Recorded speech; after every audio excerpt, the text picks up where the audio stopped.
Então, hoje nós vamos falar sobre os 3 mandatos, uma decorrência, uma consequência da imagem de Deus em nós. É isso que nós vamos ver também. Então, os 3 mandatos são eles, né? Quais são esses 3 mandatos? Então, apresentando eles. Primeiro, o mandato espiritual. Nós já vamos ver o que cada um significa. Nós temos o mandato social e nós temos o mandato cultural, né? Os mandatos são deveres que Deus colocou sobre o homem, e não são apenas deveres, são necessidades, são algo além de apenas deveres, estão relacionados com a essência do homem. Lembra? Nós vamos ver, eles estão relacionados ao fato do homem ter sido criado à imagem e semelhança de Deus. Então, além de ser deveres que Deus encarregou o homem na sua criação, também tem a ver com quem o homem é. Então, nós vemos essas 3 esferas, esses 3 mandatos sobre a vida do ser humano, no seu processo de criação, no seu momento de criação. Nós vamos estudar mais sobre eles: o mandato espiritual, o mandato social e o mandato cultural. Então, resumindo alguns aspectos da aula passada, para dar sequência à nossa aula de hoje. Então, nós vimos sobre Imago Dei, o texto de Gênesis 1, 26 e 28. Nós destacamos 3 implicações da Imago Dei. Imago Dei é um termo latim que significa imagem de Deus. Então, ele é usado para se referir a isso. A primeira implicação que nós vimos é que o ser humano foi feito um ser espiritual, né? um ser que se relaciona com Deus. A segunda implicação que nós vimos na aula passada é que a imagem de Deus revela também que o ser humano é um ser relacional, um ser pessoal, tem emoções, vontade, intelecto, é um ser criado para se relacionar, assim como Deus. E terceiro é que nós somos vice-regentes de Deus. Quando Deus cria o homem, a sua imagem e semelhança, logo ele vai dizer: tenha ele domínio sobre as aves dos céus, os répteis, sujeitem a terra e a dominem. Deus constituiu o homem como um mediador seu sobre as obras das suas mãos, sobre o universo, o cosmos criado por Deus. Deus tornou o homem e mulher, o ser humano, seu vice-regente em administrar e cuidar da sua criação. Então, nós vimos que, inclusive, isso é uma implicação do homem ter sido feito à sua imagem e semelhança. Dito isso, como nós vinculamos isso aos 3 mandatos? Então, as 3 implicações do Imago Dei no ser humano, as quais destacamos na última aula, estão relacionadas, cada uma, a um mandato específico, a saber, então, ser espiritual, nós temos o mandato espiritual. O fato da gente ser um ser relacional está vinculado ao mandato social. E, por fim, o fato de sermos vice-regentes de Deus está atrelado ao mandato cultural. Agora nós vamos nos aprofundar nesses mandatos. Os mandatos estão essencialmente ligados ao ser humano. Então veja, nós estabelecemos aqui uma conexão rápida, mas para os irmãos já perceberem essa afirmação. Os mandatos estão relacionados ao fato de termos sido feitos à imagem e semelhança de Deus. Logo, os mandatos estão relacionados a quem nós somos. Então, eles não são apenas deveres que estão além de nós. Eles fazem parte de quem nós somos. Estão essencialmente ligados a nós, ao nosso ser. Tá? Isso é importante destacar. O ser humano no seu estado original, que significa isso? O ser humano na forma como Deus criou, antes da queda, desenvolvia cada mandato de forma natural e perfeita. Nós vamos ver ainda o que eles significam, mas já é importante destacar que o ser humano bom como Deus o fez, perfeito como Deus o fez, ele conseguia corresponder a Deus nesses 3 mandatos de forma natural, ou seja, não precisava um esforço do homem para corresponder a Deus nesses 3 mandatos. Ele naturalmente era fiel em todos eles e conseguia cumpri-los de forma perfeita. Então vamos começar do primeiro, o mandato espiritual, o que ele significa. Então, esse mandato envolve a expressão em forma de resposta da humanidade ao relacionamento que Deus estabelecer entre si próprio e os portadores da sua imagem. O que significa isso em outras palavras? Deus criou todas as coisas e Deus estabeleceu um vínculo com a sua criação. Deus não se manteve distante, né? Nós vimos que um dos atributos incomunicáveis de Deus, que Ele não transmite para o homem, é que Ele é transcendente, Ele está acima de todas as coisas e sobremodo elevado sobre todas as coisas, e nós não o podemos atingir. Isso tem a ver com transcendência de Deus, mas ao mesmo tempo que Ele é sobremodo elevado, Ele também se fez imanente, Ele se fez presente, Ele se fez participante das coisas que Ele fez, Ele se envolveu com a sua criação, e nisso o homem foi possível se aproximar de Deus. Então Deus se relaciona com a sua criação, mesmo Ele sendo sobremodo elevado, Ele se fez próximo e criou vínculos com a humanidade e com toda a criação em formas de pacto, em formas de laços de união, pactuais que Ele estabelece ao longo da história. Então, esse ponto é importante. Deus faz a criação e Ele decide se relacionar com o homem e com a criação que Ele fez. Então, o mandato espiritual é, na verdade, uma resposta nossa à decisão inicial de Deus de se relacionar conosco. Tá? Por que uma resposta? Porque nós, por nós mesmos, jamais conseguiríamos nos aproximar de Deus, dada a sua grandeza, né? Paulo fala que Ele habita em luz inacessível, a qual homem algum viu ou jamais é capaz de ver. Então, se Ele não tivesse por vontade própria desejado se relacionar com o homem de forma alguma poderia buscá-lo por iniciativa própria. Por isso que o mandato espiritual, ele parte dessa premissa, que é uma resposta do homem à decisão de Deus de estabelecer um vínculo com a sua criação, com o homem. Tá bom? Então eles têm a ver com o nosso relacionamento com Deus, o dever de nos relacionarmos com Deus, mas também a necessidade do homem de se relacionar com Deus, e que isso na verdade é uma resposta à iniciativa de Deus em se relacionar conosco. Deixa eu dar uma travada aqui. Aí foi. Deus criou o ser humano em um estado de bondade, inteireza e liberdade. Ele era completo, não era necessário acrescentar coisa alguma à sua existência. Ele correspondia retamente ao padrão de excelência divina. Então Deus nos fez assim, nos fez perfeitos. E nós tínhamos uma comunhão, né? Quando falo nós, é a humanidade, em Adão e Eva. Eles tinham uma comunhão perfeita com o Senhor, né? Eles tinham um relacionamento perfeito, harmônico com Deus.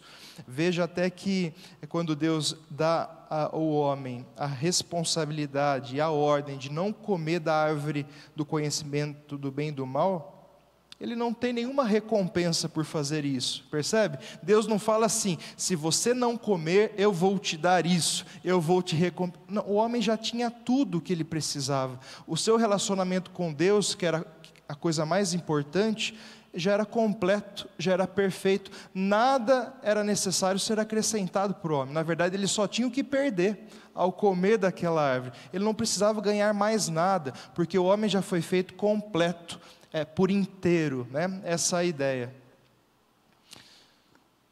Foi do agrado de Deus não somente criar o homem com anseio e uma necessidade de se relacionar com o seu Criador, mas também de responder a esse anseio e a essa necessidade de uma forma profunda e abundante sobre a vida do homem.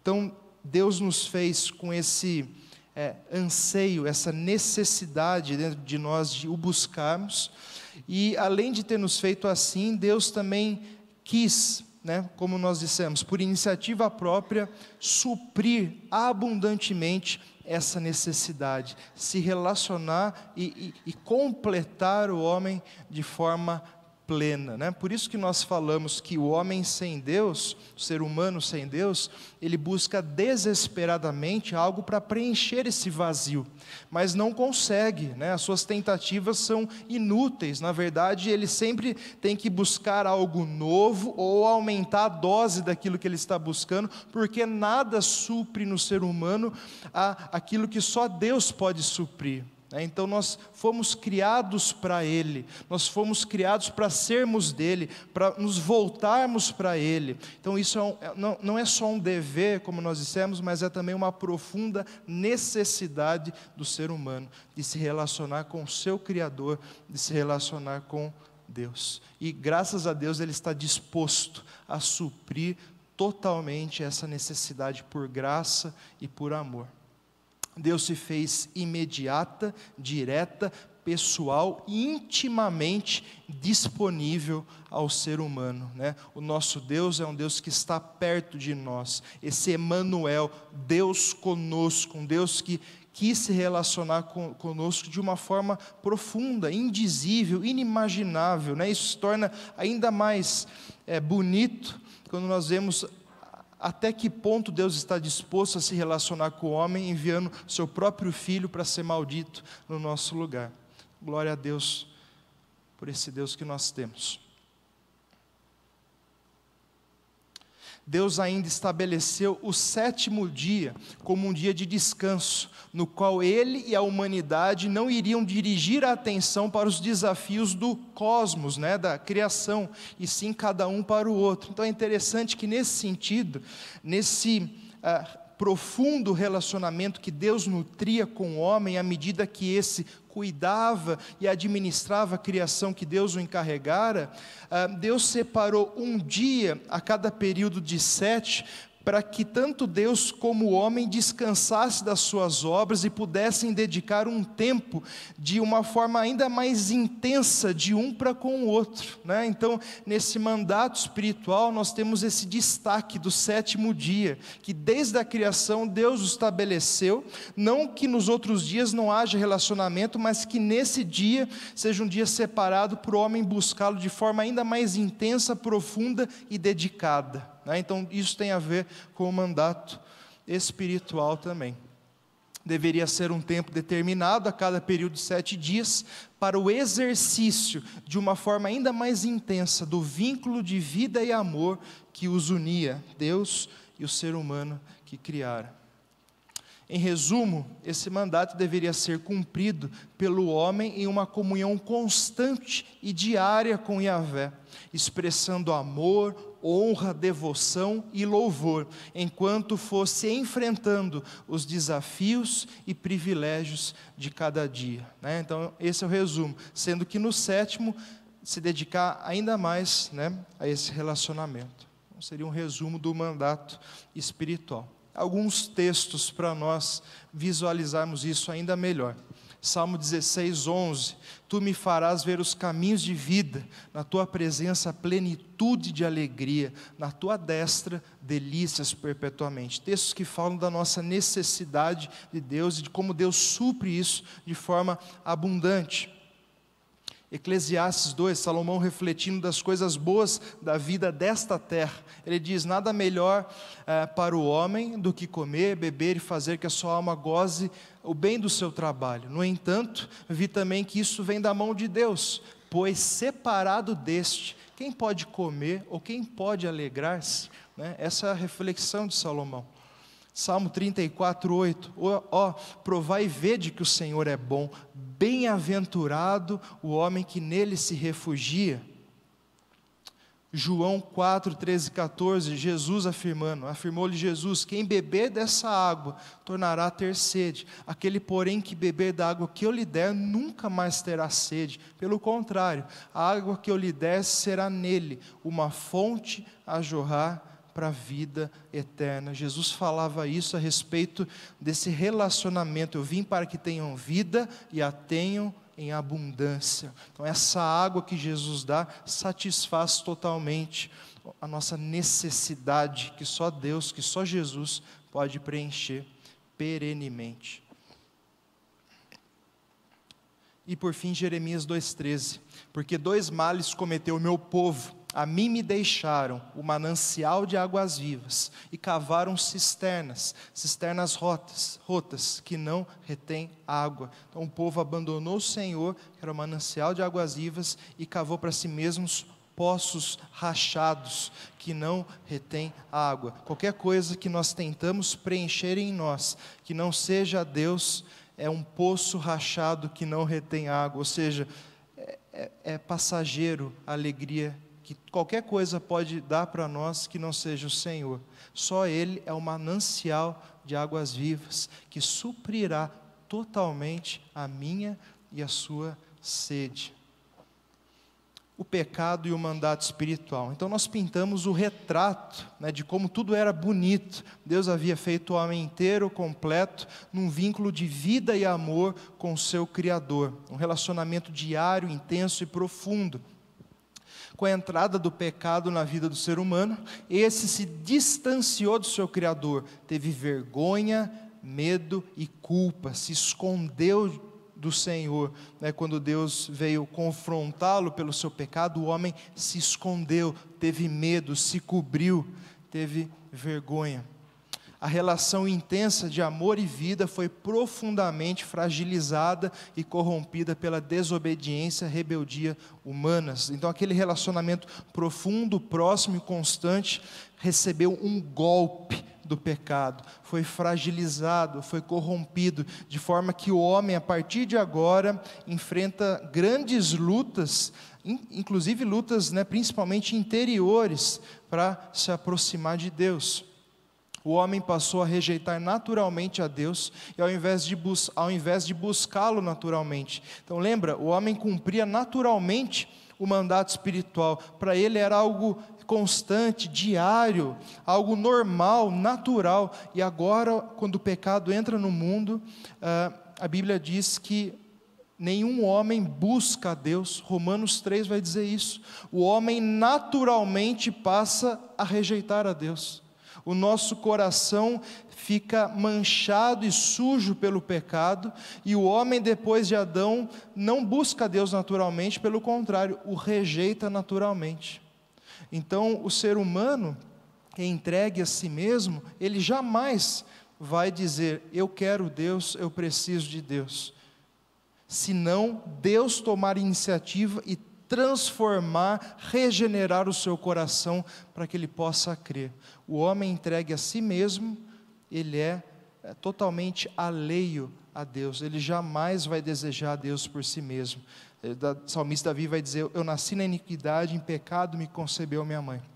Mas nós vamos apenas pincelar os efeitos do pecado, porque nós vamos entrar ainda nesse tema, sobre o pecado a partir da aula que vem. Então eu só vou fazer uma breve relação do pecado com o mandato que nós estivemos falando, para os irmãos terem uma noção, relacionada aos 3 mandatos. Mas nós vamos trabalhar a questão do pecado de forma mais detalhada, a partir da quarta que vem e no mês de julho, tá bom? Que nós vamos falar justamente sobre isso. O mandato social, o nosso segundo mandato aqui. O segundo mandato tem como base a família instituída por Deus.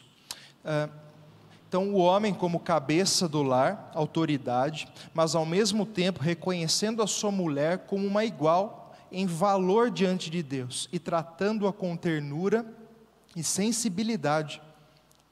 A mulher sendo a auxiliadora idônea que o homem tanto precisava, mantendo uma postura de submissão e honra ao seu marido. Então Deus fez dessa forma, mulher e homem, ambos à imagem e semelhança de Deus, ou seja, ambos com o mesmo valor diante de Deus, mas com funções distintas, funções claramente distintas, e que essas funções, na verdade, se complementavam, se completavam para cumprir a vontade de Yahvé, do seu Deus. Então Deus estabeleceu essa família, que é a base da sociedade, e Deus os abençoou e disse, sede fecundos, multiplicai-vos e enchei a terra.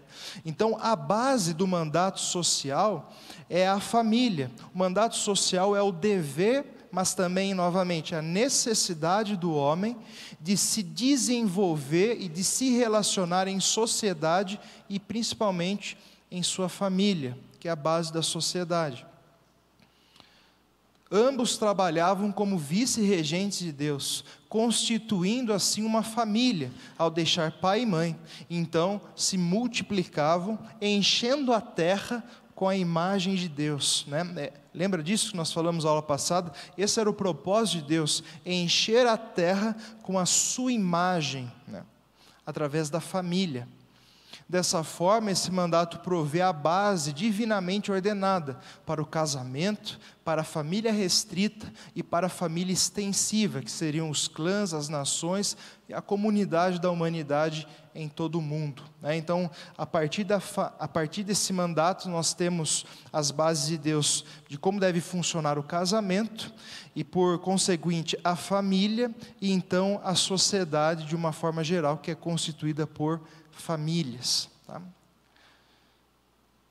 O ser humano se desenvolveria baseado em suas relações sociais com as pessoas à sua volta, especialmente e essencialmente com a sua família. Então, lembra, isso é uma necessidade nossa, não apenas um dever.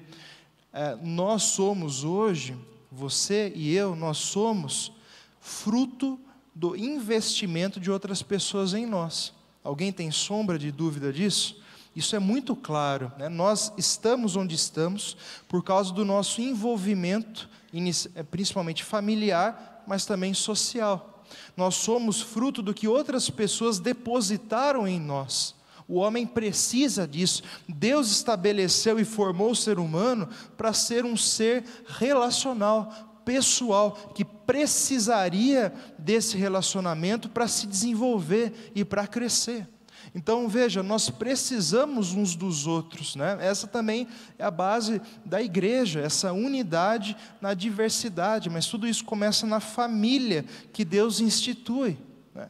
Pai e mãe investindo na sua semente, na sua descendência, e desenvolvendo o seu descendente, para que esse depois deixe o seu pai e sua mãe, e possa fazer isso junto com a sua mulher, sobre os seus filhos, e assim a sociedade vai se formando, através de relacionamento, através de relação interpessoal. O homem é solitário, ele definha, né? O ser humano não foi criado para ser sozinho. Provérbios 18:1 vai dizer: o solitário busca os seus próprios interesses e insurge-se contra a verdadeira sabedoria. Aquele que muitas vezes busca ficar sozinho, na verdade está o fazendo para buscar coisas do seu próprio coração e não abrir mão delas por causa das outras pessoas. Essa é a leitura do livro de Provérbios. Não que não seja bom momentos de solitude, nós vemos Jesus tendo esses momentos, né, para orar, mas são momentos específicos, determinados, para buscar a Deus em oração. Nós não fomos feitos para vivermos solitários. Novamente, o homem solitário, ele definha, o ser humano sozinho, ele vai se corrompendo, tá? Então ele precisa de relacionamentos, essa é a ideia. A base da sociedade é a família, nos moldes instituídos por Deus. Os textos principais, né? Então nós temos Gênesis 27-28, criou Deus, pois, o homem, a sua imagem, a imagem de Deus os criou. Homem e mulher os criou, e Deus os abençoou, né? Então a ideia é dessa forma, homem e mulher, e os abençoou e lhes disse: sede fecundos, multiplicai-vos, enchei a terra e sujeitai-a, dominai sobre peixes do mar, sobre as aves do céu, sobre todo animal que rasteja pela terra. Gênesis 2:20-24, deu nome o homem a todos os animais domésticos, as aves dos céus, todos os animais selváticos. Para o homem, todavia, não se achava uma auxiliadora que lhe fosse idônea, né? Então, Deus fez de forma muito didática Adão perceber a sua necessidade de alguém que o correspondesse. Cada animal tinha o seu correspondente, né? O macho e a fêmea, mas para o homem não se achava a perfeita que o correspondesse. Então, Deus, de forma muito didática, mostrou isso para o homem, e ele chegou a essa conclusão: Então o Senhor Deus fez cair pesado sono sobre o homem, esse adormeceu, tomou uma das suas costelas e fechou o lugar com carne. Costela que o Senhor Deus tomara ao homem, transformou numa mulher e lhe a trouxe. Disse o homem: esta é afinal osso dos meus ossos, carne da minha carne, chamar-se-á varoa, porquanto do varão foi tomado. Por isso, deixou o homem pai e mãe, se une à sua mulher, tornando-se os dois uma só carne. Então são os textos principais do mandato social que mostra a constituição do casamento e também da família. Então, com a entrada do pecado no mundo, o mandato social foi corrompido. Então, um relacionamento que era saudável, que funcionava novamente de forma harmônica, o homem, a mulher e a sua descendência se relacionando de forma boa, perfeita, isso foi corrompido com a entrada do pecado no mundo, em semelhança ao mandato espiritual. A estrutura familiar é atacada com conceitos que estão contra a palavra de Deus. Então, também nós não temos dúvida disso, como hoje se levantam ideologias, conceitos que querem corromper tanto a estrutura da família, como também a diversidade dos papéis do homem e da mulher, e até na educação dos filhos. Então, cada área da família tem sido atacada por ideologias pecaminosas, que não decorrem da forma boa que Deus fez, que a instituiu. Conceitos que corrompem a estrutura da família, que foi formada por Deus para ser um homem e uma mulher, o próprio papel do homem e da mulher de um para com o outro, bem como o papel pastoral dos pais sobre a vida dos seus filhos. A diferença de papéis entre marido e mulher são vitais para a família, e hoje esses papéis estão se confundindo e se igualando cada vez mais. Então veja, Deus institui a família, o casamento especificamente, de forma que há uma diferenciação da contribuição do homem para a família e da contribuição da mulher para a família. E isso é bom. Deus disse que isso é bom. É essencial que haja essa diferença. E hoje, essa diferença tem sido cada vez mais confundida. As mulheres têm se igualado cada vez mais aos homens nas suas funções. E isso é perigoso e pernicioso. Então, cabe a nós, cristãos, entender essa dinâmica, de como funciona a dinâmica do lar instituída por Deus, para que os papéis não se confundam e não se igualem. Veja que na mente da sociedade corrompida, a diferença de papel é como dizer que a mulher é inferior ao homem, não é? Dizer que a mulher tem que se submeter, tem que ser submissa ao homem. A leitura que a sociedade sem Deus faz disso é dizer que a mulher é inferior ao homem, enquanto a Bíblia jamais deixa isso a entender. Pelo contrário, homem e mulher os fez à sua imagem e semelhança, macho e fêmea. E aí deu as diferenças dos papéis de cada um. Veja que nós vimos que até mesmo a Trindade, como Deus se relaciona entre si, Pai, Filho e Espírito Santo, embora são iguais em essência, existem papéis distintos na forma como se relaciona com a humanidade.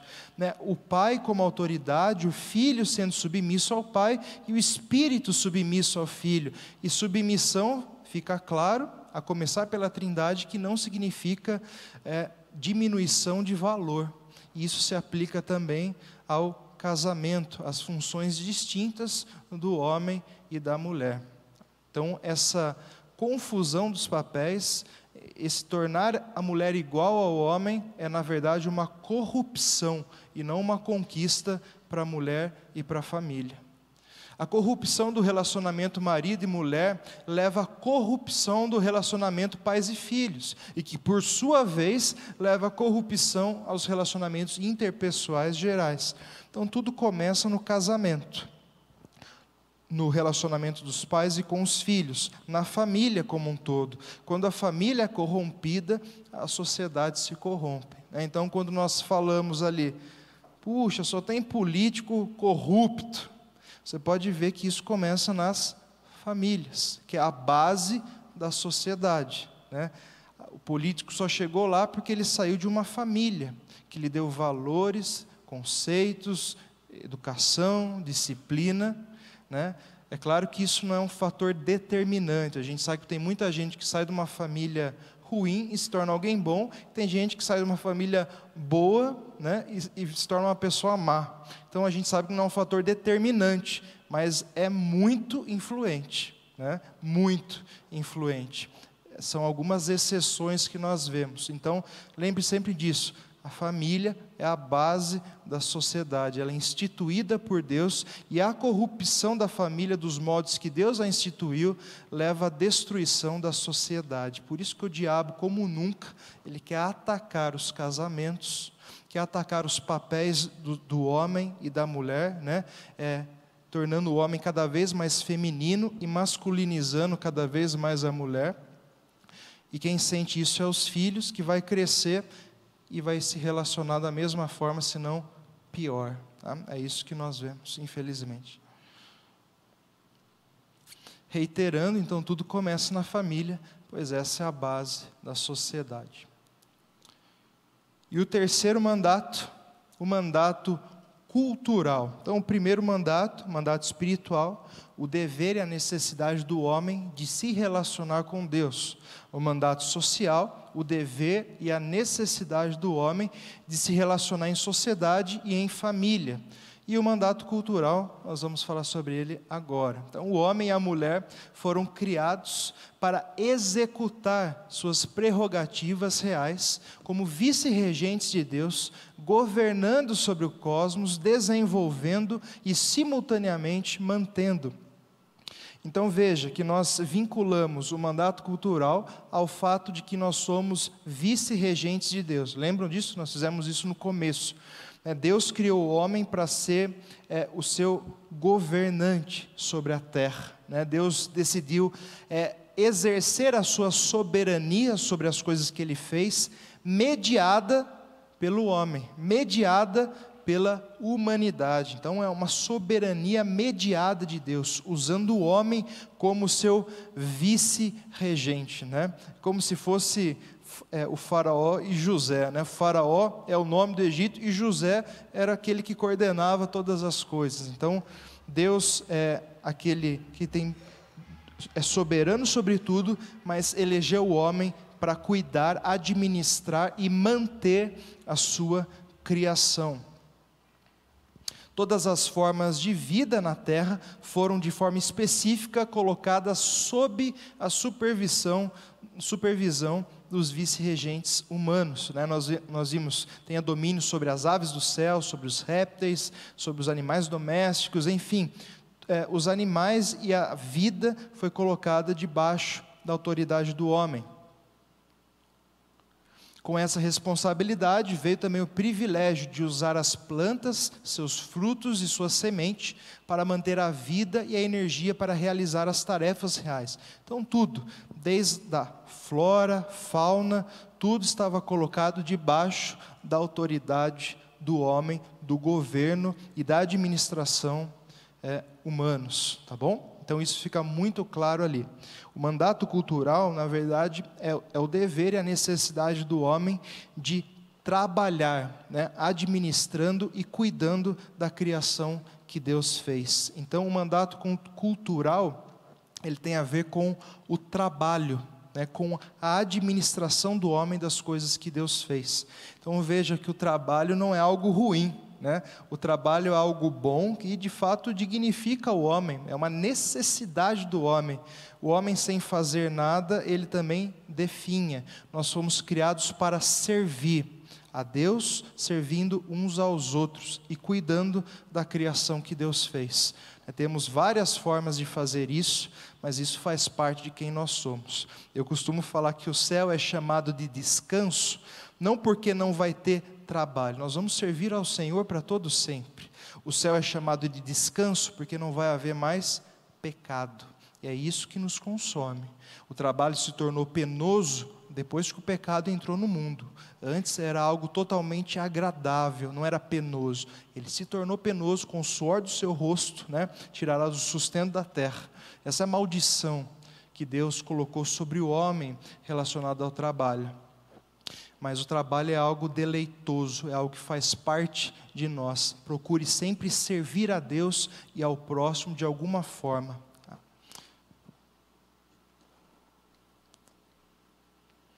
Por meio desse mandato, Deus colocou a humanidade em um relacionamento singular com o cosmos, com o universo, o de governador, né? Então Deus estabelece um vínculo do ser humano com a criação que Ele havia feito, um vínculo de governança, de administração.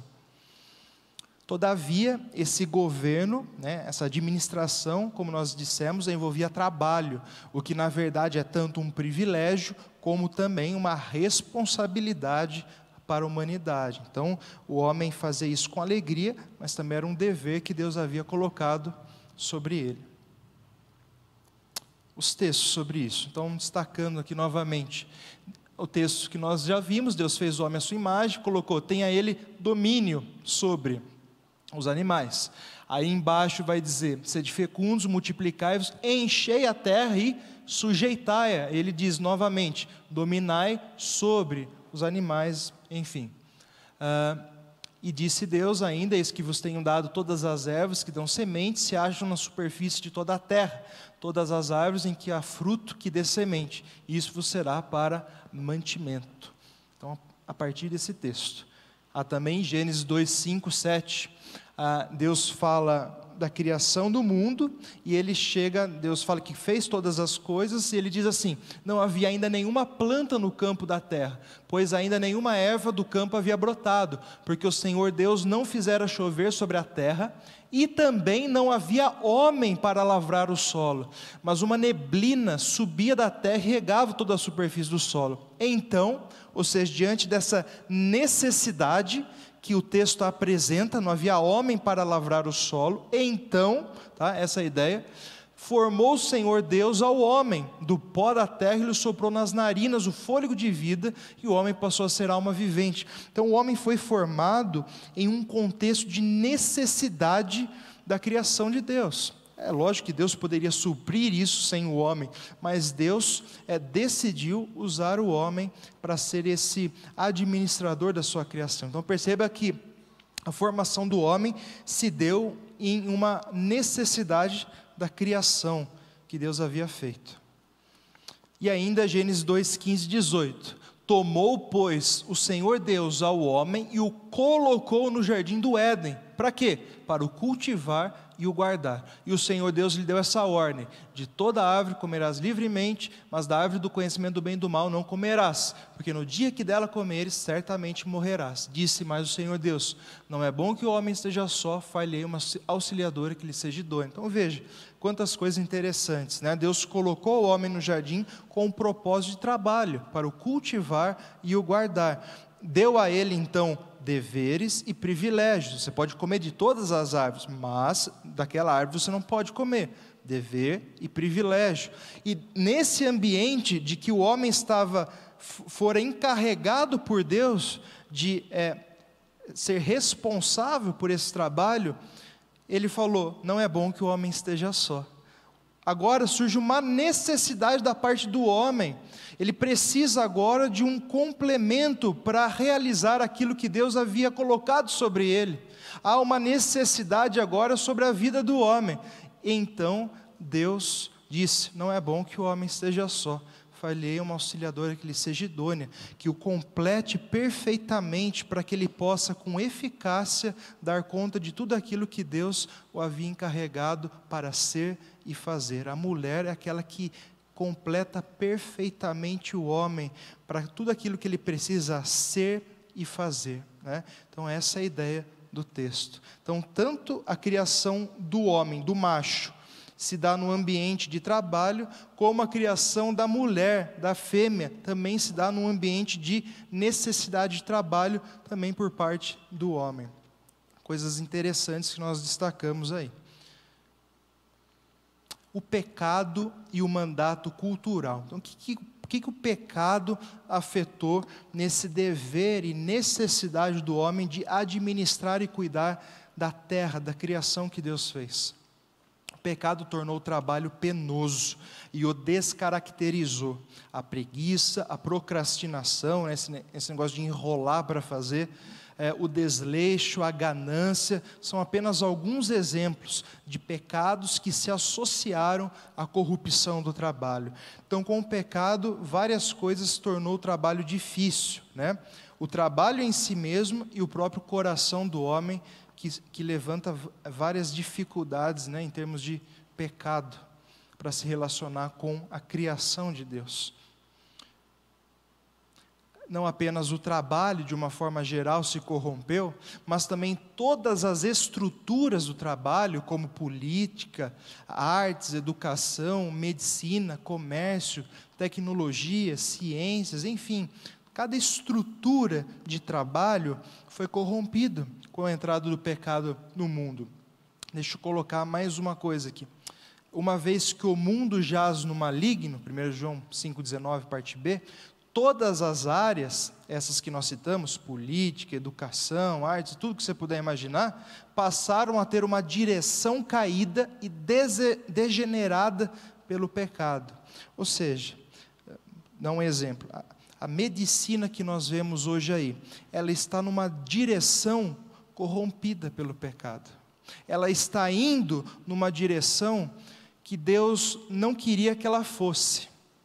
Não só a medicina, todas essas áreas, elas estão indo em uma direção corrompida, que Deus não daria para elas, que não é do agrado de Deus. O pecado corrompeu o trabalho e as estruturas do trabalho. Todas, né, já que a gente diz que o mundo jaz no maligno, né, ele é o príncipe da potestade do ar, o maligno influencia não só as pessoas, mas as ideologias desse mundo, os valores desse mundo, a falta de moral desse mundo, né, nós vivemos em um ambiente hostil, alheio a Deus, né, como se já não bastasse nós mesmos, né, nós vamos falar mais sobre isso, mas já adiantando alguma coisa, nós temos 3 inimigos, o diabo, o mundo, no sentido desse sistema perverso, e a carne, nós mesmos, o nosso coração pecaminoso. Então essas 3 coisas, labutam contra, o caso aqui, o trabalho e as áreas de atuação. Então perceba, todas essas áreas estão indo para uma direção corrompida e degenerada pelo pecado. Dessa forma, cabe a cada cristão redefinir biblicamente sua área de atuação, buscando em Deus uma santa direção para essa. Então, esse é um desafio sublime e profundo que todos nós partilhamos, cada um na área, cada um na sua vocação, na sua área de atuação. Você deve perguntar, como Deus gostaria que isso aqui que eu faço, seja isso o que for, caminhasse? Qual é a santa direção que eu devo dar a essa estrutura de trabalho na qual eu estou inserido? Como isso deveria ser realizado, né, num ambiente sem pecado, num ambiente santo? Qual seria a direção correta para me dar para essa área de trabalho? Então veja, você é responsável por isso, você que é cristão, nós fomos chamados dentro desse mandato cultural a redefinirmos e darmos à nossa área de atuação uma santa direção. O médico deve perguntar isso, o psicólogo deve se perguntar isso, o engenheiro civil deve se perguntar isso, o professor deve se perguntar isso, educadores em gerais, como Deus gostaria que eu exercesse a minha profissão.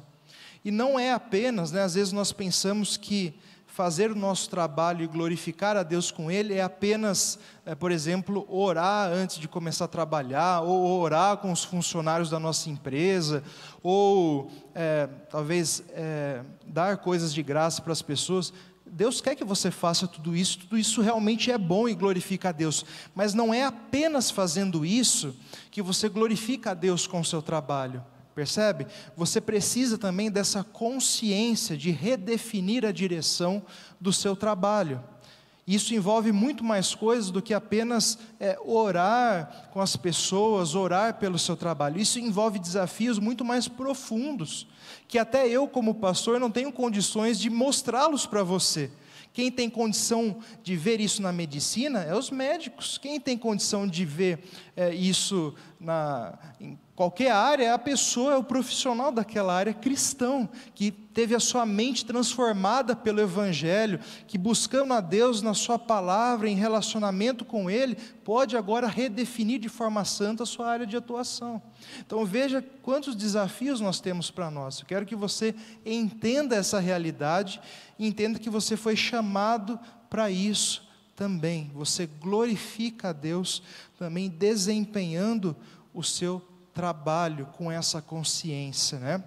Quando o médico faz uma cirurgia numa pessoa, ele está aplacando os efeitos do pecado na vida, no corpo daquela pessoa. Isso traz glória para Deus. Nós somos chamados para restaurar a criação que foi corrompida pelo pecado, né? Quando nós temos uma consciência de ecologia, de meio ambiente, nós estamos glorificando a Deus. Nós somos chamados para restaurar essa criação que foi corrompida pelo pecado, né? Então, os desastres naturais, toda a corrupção que acontece na natureza, tudo isso é também fruto do pecado. Romanos 8 fala que a própria criação geme e suporta angústias até agora, esperando a revelação dos filhos de Deus.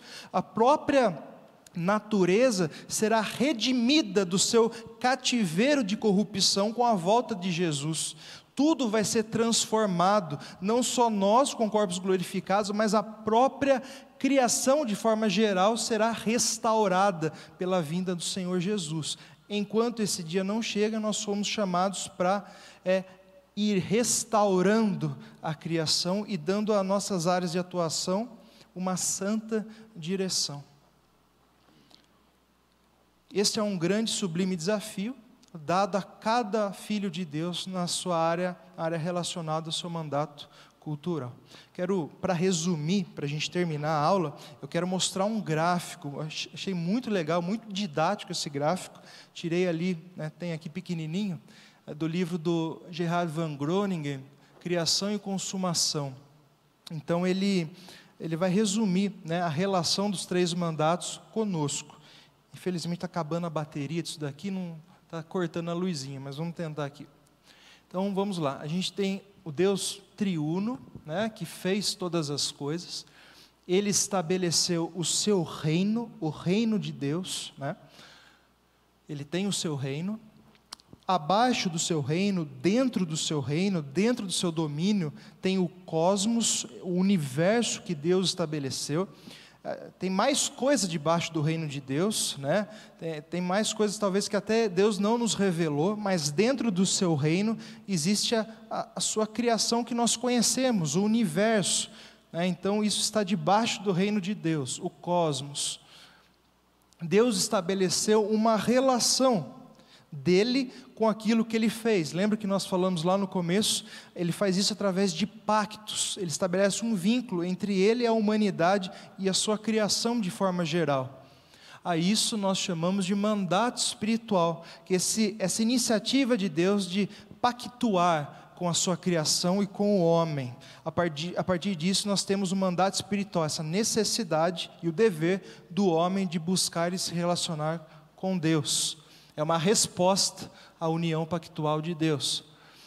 Nós temos no centro desse cosmos, né, o vice-regente de Deus, o homem, a família, macho, fêmea, a semente, a sua descendência, como mediador, como vice-regente seu no cuidado com o cosmos. Nisso, nós temos o mandato social, cuja base é a família, né, que foi criada como a mediadora, como a vice-regente da criação que Deus estabeleceu. Nós somos chamados então para encher a terra, encher o cosmos e nos relacionarmos uns com os outros.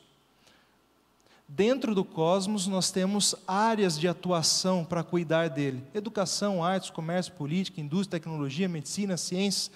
Um resumo aqui, tem mais alguns exemplos, e nisso nós estabelecemos o mandato cultural, né, a forma como a família, que é a base da sociedade, vai cuidar e administrar toda a criação que Deus fez, que Deus estabeleceu. Então, de uma forma gráfica, né, esse é um resumo dos 3 mandatos. Depois eu vou enviar o arquivo, vocês vão ter acesso a isso, tá bom? Então, para finalizar, a capacidade para cumprir cada um dos 3 mandatos está sendo progressivamente restaurada na vida dos filhos de Deus em seu processo de santificação. Então, o pecado afetou cada mandato, né? O nosso relacionamento com Deus, o nosso relacionamento com o próximo e o nosso relacionamento com a criação. No processo de santificação, essas 3 áreas estão sendo restauradas em Cristo. O nosso relacionamento com Deus vai ficando cada vez mais próximo, o nosso amor para com o nosso próximo vai ficando cada vez mais abnegado, e o nosso relacionamento com o trabalho e com a criação vai ficando cada vez mais dedicado e consciente, né? Então, à medida que eu me encho do Espírito, que eu me santifico, o relacionamento com o Senhor é intensificado, o amor pelo meu próximo é aprofundado, assim como a consciência, a disposição para o trabalho são lapidadas. E por fim, a transformação que Cristo opera no coração e na vida do ser humano, que se rende a Ele através da fé, é integral, não existe dicotomia, ou seja, Cristo vem para transformar a sua vida como um todo. Não existe uma área da sua vida em que o Evangelho não é capaz e não vai transformar. Deus transforma totalmente, integralmente o ser humano. Amém? Esses são os 3 mandatos. Vamos orar? Vamos colocar as nossas vidas diante do Senhor? Vamos ficar em pé?